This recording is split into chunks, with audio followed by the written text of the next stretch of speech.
You know, a lot of times in life, you really have to read the fine print. You got to read what you're signing. A lot of people just sign just because they're going to be done with it. Yay, I'm getting on probation. Yay, I'm getting on parole. Let me just sign what I'm going to do. You know, one of the things that you sign in the jurisdiction where you signed, where you refused, or I'm sorry, you waived extradition by signing the document that you agreed to be on. So whether you agreed to get on parole, whether you agreed to be on probation, you refused extradition by signing the document in and of itself. And it says there, I will, waive extradition if I ever become a fugitive from justice. You are now a fugitive from justice, meaning that you are wanted out of the other state. Yes, sir. So you can't sit here and say, you know what, I want to try to get a bond so I can just go turn myself in. You have already you have what's called a pre-signed waiver. You have already signed. Yes, that's why I was trying to get back. We are going to get you back. Yes, sir. The problem is that sometimes, we give them up to 30 days for them to come get you from Michigan. I was under the impression it was 14. In the typical instance where I don't give someone a bond, yeah, but for pre-signed waiver cases, it's 30 days.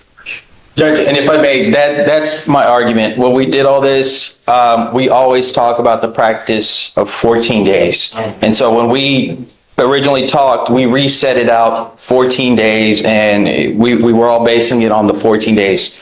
Now, the extension that they're seeking is, my understanding, because he is detoxing. And at that point, my question is, I talked to him when we talked about the 14 days. We understood each other. He understood me. He seemed fine. I talked to him again today. He seems fine. And he may be fine now, but when he probably first got here and when everybody was notified, it may have been a different story. He may have been like, just... No, I talked to him when we talked about the waiver, Judge. Yeah, I'd been off my detox medication by the time I signed my waiver. I was no longer on even any detox medication. And so my argument, Judge, I get it. And my argument is, hey, he's ready to go. We don't need extra time. Why are we holding him here extra days? Yeah, he signed the pre-signed waiver, but we talked about 14. If they're supposed to be here in 14, that's the practice. He's good to go. It's not the practice of pre-signed waivers. It's not right. The 14 days, and understand the 14 days, hold on. Yes, sir. The 14 days Yes, sir. is us being nice, because statutorily, it's 30 days. Even in the instance where if it were a 14-day thing where I'm going to give someone a bond or this or that, statutorily, it's 30 days. Please subscribe.